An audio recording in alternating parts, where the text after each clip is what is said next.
আসসালামু আলাইকুম। অসংখ্য ধন্যবাদ ভাইজান, আপনাকে অসংখ্য ধন্যবাদ যে আপনি কথা বলার সুযোগ করে দিলেন। তো ভাইজান, সর্বপ্রথমে জানতে চাচ্ছি আপনি কেমন আছেন?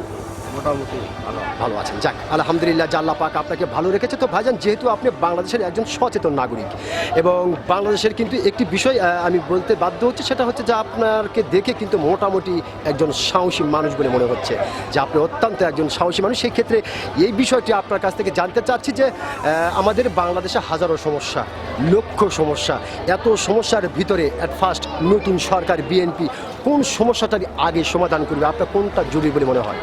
আমার জরুরি যেটা মনে হয় সেটা মাদক সহ যেটা আছে জুয়া, জি, জি, জি। এটা বন্ধ করতে হবে। মাদক জুয়া এটা বন্ধ করতে হবে, অবশ্যই বন্ধ করতে হবে। এটা বন্ধ করলেই দেশ সামনের দিকে আগাবে। এগিয়ে যাবে। অসংখ্য ধন্যবাদ ভাইজান, আপনাকে অসংখ্য ধন্যবাদ। আপনি অত্যন্ত গুরুত্বপূর্ণ একটি বিষয় আলোচনা করেছেন, মাদক এবং জুয়া।